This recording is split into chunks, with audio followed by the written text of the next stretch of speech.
आज क्लास 6 का जो 7th चैप्टर है ए मेंस जॉब, इस चैप्टर के आज हम जो एक्सरसाइज है वो करेंगे। Please look at page number 48। First question है tick the correct answer. First है Rohan and his friend use to play cricket with a. Rohan और उसके जो फ्रेंड है वो किससे क्रिकेट खेलते थे?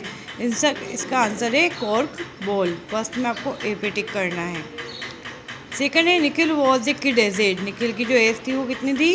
1 मंथ लेजर देन 9 कंप्लीट होने में उसको 1 महीने की देर थी।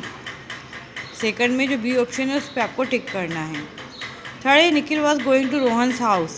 निखिल रोहन के घर गया था टू प्ले मोनोपोली खेलने के लिए। थर्ड का भी ऑप्शन जो बी है वो करेक्ट है। फोर्थ देखें, Rohan came out of his house with his. इसका सी ऑप्शन सही है, bat ball and wickets. Fourth का C. Now fill in the blanks. Rohan and his friend use to play very, यहाँ पर आपको ब्लैंक में लिखना है rough game of cricket. First में आपको लिखना है rough. Second, Nikhil and Rohan lived on first and ground floors of the same building. आपको सेकेंड में लिखना है फर्स्ट एंड ग्राउंड फ्लोर्स। जो Nikhil was breathless when he reached the police assistant booth. Third में आपको लिखना है ब्रेथलेस। फोर्थ है Rohan wanted to gift a tennis ball to Nikhil. Fourth में आपको लिखना है टेनिस। फिफ्थ है Nikhil played the trick of stole a watch to bring the police to Rohan's house. तो फिफ्थ में आपको स्टोल लिखना है। ट्रू फॉल्स है सी में। रोहन फर्स्ट वाला है, Rohan use to play rough game of cricket with leather ball से खेलते थे वो, तो ये स्टेटमेंट रॉन्ग है, आपको फॉल्स लिखना है क्योंकि वो कॉर्क बॉल से खेलते थे। Second, Nikhil was allowed to play cricket with Rohan by Rohan's mother. Nikhil को अलाउ था रोहन के साथ क्रिकेट खेलना, ट्रू है। सेकेंड में आपको ट्रू लिखना है। थर्ड है Nikhil acted very bravely for a boy lesser than 9 years of age in this story. Nikhil ने जो 9 वर्ष के बच्चे होते हैं उनसे ज़्यादा बहादुरी से कार्य किया, तो ये स्टेटमेंट ट्रू है। थर्ड में आपको ट्रू लिखना है। फोर्थ है Nikhil stole the watch from the police because he was a bad boy. वो बुरा लड़का था इसलिए उसने घड़ी चुराई थी, ये स्टेटमेंट फॉल्स है।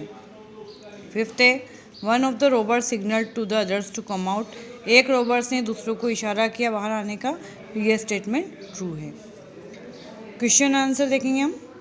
What did Rohan think of Nikhil and what did they play with each other? Rohan Nikhil के बारे में क्या सोचता था और वो आपस में कौन सा गेम खेलते थे? सेकेंड है when Nikhil reached Rohan's house what did he find? जब निखिल रोहन के घर पहुंचा तो उसे क्या पाया? थर्ड क्वेश्चन है what did Rohan tell Nikhil about the robbers? Robbers ने निखिल को रोबर्स के बारे में क्या बताया? फोर्थ है how did Nikhil bring the police to Rohan's house? Nikhil किस तरीके से रोहन के घर पर पुलिस को लेकर आया? फिफ्थ क्वेश्चन है how did the police catch the robbers from Rohan's house? जो पुलिस थी उसने रोबर्स को रोहन के घर से किस तरीके से कैसे पकड़ा? एफ वाला देखेंगे हम exercise F. Let's learn some more homophones by choosing the correct option to fill in the blanks. Homophones वो वर्ड्स होते हैं जिनकी जो हम प्रोनाउंसिएशन होता है वो एक जैसा होता है, लेकिन उनका जो मीन्स होता है वो बिल्कुल अलग अलग होता है। फर्स्ट देखें हम, after the recent illness he has been frail and weak. इसमें जो सेकंड नंबर पे वीक आया है उस पर आपको टिक करना है। यहाँ पर RYE जो फर्स्ट नंबर का वर्ड है उसको आपको टिक करना है। Is a type of cereal plant used for making flour और as food for cattle. Third है the lawyer decided to grill. इसमें जो सेकंड वाला है उस पर आपको टिक करना है, ग्रिल जो सेकंड वाला है। The witness during cross examination in the court. Lawyer ने निश्चित किया कि जो विटनेस है उसको क्रॉस एग्जामिनेशन की उसको जाल में लेने का, सलाखों के अंदर लेने का। फोर्थ है while she was in distress he tried to offer her a might of comfort. Fourth में आपको माइट लिखना है। फिफ्थ है the movie offered all the. यहाँ पर दो वर्ड जो दिए हैं, फर्स्ट वर्ड का अर्थ होता है तोप और सेकंड का है कसौटी, तो यहाँ पर आएगा कैनन्स। जो सेकंड वाला है वो आपको यहाँ पर फिलअप करना है। 6 the word struck together forcefully to produce a clanging sound. सब मिलकर एक झंझनाने वाली आवाज़ क्या मिलकर करते हैं, तो वो है झांझ। फर्स्ट का सिंबल चिन्ह और सेकंड है क्रिम्बल्स सिंबल्स, इसको हम झांझ भी कहते हैं। तो 6 में जो सेकंड वाला है वो हम यहाँ पर राइट ऑप्शन है। 7th है the was anchor to the bottom of the sea. First boy second का है, जो बांधना होता है वो वर्ड होता है यहाँ बांधना, तो सेकंड में जो BOY आया है इस पर आपको टिक करना है। 8th the in the church was filled up with boys. तो इज़राइल का अर्थ होता है टापू, और जो सेकंड वाला है उसका अर्थ होता है गलियारा। तो हम यहाँ पर लिखेंगे इज़राइल, जो पीछे वाला है लास्ट वाला है उसको हम यहाँ पर फिलअप करेंगे। जी एक्सरसाइज देखें, make sensible sentence for the words given below. यहाँ पर मैंने इन वर्ड्स के अर्थ लिखे हैं, आपको 1-2 सेंटेंस बनाकर लिखे हैं, आपको फिर इनके सेंटेंस आपको बनाने हैं। ग्रीमेंस का होता है मुंह बनाना। होलिस्टिक समग्र मतलब सारा। इंसाइट उत्तेजित करना। जगन्नाथ रथ। नील शोक सूचक घंटे की ध्वनि। लेमरिक एक तरह की कविता। मिनियन कृपा पात्र। निनकॉम्पुप मूर्ख। फर्स्ट मैंने बनाया है I slipped the coffee and grimaced. I sipped the coffee, मैंने कॉफ़ी ली और मुंह बनाया। तो आपको जो इस तरीके से आगे आपको इस सेंटेंस को इन वर्ड्स को यूज़ करके सेंटेंस बनाने हैं। देखेंगे जो टेंसेज है इनके बारे में हम पूरा जो कंप्लीट रीडिंग है वो हम इंग्लिश ग्रामर में करेंगे। Fill in the blanks with the simple present और present continuous form of the verb in given in brackets. आपको देखना सिंपल प्रेजेंट का जो फॉर्मूला होता है वर्ब की फर्स्ट फॉर्म आती है इसमें और उसके साथ एस या ES जुड़ता है। अगर सब्जेक्ट सिंगुलर होगा, एक वचन होगा, ही शी इट में से कुछ आ रहा होगा तो हम उस वर्ब के साथ एस या ES का यूज़ करेंगे। प्रेजेंट कंटिन्यूस टेंस में इज MR प्लस वर्ब की फर्स्ट फॉर्म के साथ ING, जो कि यहाँ पर आप देख रहे हैं। सिंपल प्रेजेंट में अगर जो सेंटेंस हम बना रहे हैं उसके पीछे अगर ता है, ती है, ते हैं आता है तो हम सिंपल प्रेजेंट टेंस में उस सेंटेंस को बनाते हैं। अगर उसके पीछे रहा है, रही है, रहे हैं आता है तो हम उसको प्रेजेंट कंटिन्यूस टेंस में इस फॉर्मूले में सेंटेंस बनाते हैं। फर्स्ट सेंटेंस देखें, I an email to my friend. मैं अपने फ्रेंड को एक ईमेल लिख रहा हूँ। यहाँ पर रहा हूँ आ रहा है, इसको हम प्रेजेंट कंटिन्यूस टेंस में बनाएंगे तो हम लिखेंगे आई एम राइटिंग। फर्स्ट में लिखेंगे हम I am writing. I to every week.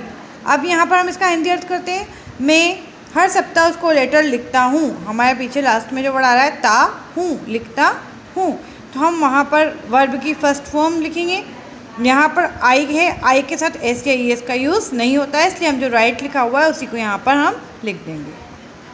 Second question देखें, normally doesn't in this season of the nation. यहाँ पर डजंट आ रहा है तो हमें क्लियर हो गया है कि सिंपल प्रेजेंट टेंस में बनेगा, क्योंकि डू और डज सिंपल प्रेजेंट टेंस में आते हैं। तो हम यहाँ पर रेन लिखेंगे, तो सेकंड में आपका आएगा rain but quite hard now. लेकिन अभी बहुत ज़्यादा बारिश हो रही है तो हम लिखेंगे इट इज़ रेनिंग। हो रही है इसलिए लिखेंगे it is raining. Since the sun in the east, सूर्य जो है पूर्व दिशा में उगता है, ता है, ती है आ रहा है, सिंपल प्रेजेंट टेंस में हम बनाएंगे इसको। सन सिंगुलर है, एक वचन है, इसलिए हम इसके वर्ब के पीछे एस या ES का यूज़ करेंगे। Since the sun rises in the east and since it is behind us now we are west. हम पश्चिम दिशा की ओर जा रहे हैं तो हम वी के साथ आर का यूज़ करेंगे, वी आर ट्रेवलिंग वेस्ट। इसी तरीके से आपको जो ये नेक्स्ट सेंटेंस है ये आपको बनाने हैं 4, 5, 6। आप इनको हिंदी मीनिंग करके देखेंगे और फिर इसको बनाएंगे। आप आई एक्सरसाइज देखें, fill in the blanks with the simple present, simple past and past continuous forms of the verbs. Past continuous tense में आपको वर्ब की सेकंड फॉर्म को यूज़ करना है एंड पास्ट कंटिन्यूस फॉर्म्स में वाज या वर के साथ वर्ब की फर्स्ट फॉर्म के साथ ING। सिंपल पास्ट की पहचान जब हम इसका हिंदी सेंटेंस करते हैं तो उसमें पीछे जो लास्ट में आता है था या थी आता है। पास्ट कंटिन्यूस में हिंदी मीनिंग करते हैं, सेंटेंस के अंत में रहा था, रही थे, इस तरह के वर्ड्स आते हैं। पहले हम इसकी हिंदी करके देखते हैं, फिर हम उन वर्ड्स को यूज़ करेंगे। वाइल आई कॉफ़ी, जब मैं कॉफ़ी ले रहा था तो यहाँ पर लिखेंगे वाइल आई वॉज हैविंग, क्योंकि यहाँ पर पास्ट कंटिन्यूस टेंस यूज़ होगा। While I was having coffee the cat on the table. अब यहाँ पर कैट क्या हुई, टेबल के ऊपर कूदी, तो हम यहाँ लिखेंगे jumped, jumped on the table, verb की सेकेंड फॉर्म। सेकेंड है when Ravi on the phone, जब रवि फ़ोन पर बात कर रहा था। रवि सिंगुलर है, इसके साथ वॉज लगेगा, रहा था रही थे तो पास्ट कंटिन्यूस फॉर्म आएगी। When Ravi was talking on the phone someone his pocket, किसी ने उसका पॉकेट पिक कर लिया, तो यहाँ पर हम लिखेंगे पिक्ड, पिक की सेकेंड फॉर्म पिक्ड। थर्ड है वाइल वी द फिल्म, जब हम फिल्म देख रहे थे, past continuous forms, was were के साथ आईएनजी, वी के साथ क्या लगता है were, we were watching the film, someone our bike, कोई हमारी बाइक चुरा कर ले गया, तो स्टील की जो सेकंड फॉर्म है स्टोल, वो हम यहाँ पर लिखेंगे। इसी तरीके से आपको जो नेक्स्ट है ये आपको एक्सरसाइज फिलअप करनी है खुद, और ये सभी एक्सरसाइज आपको बुक में ही फिलअप करनी है। Thank you.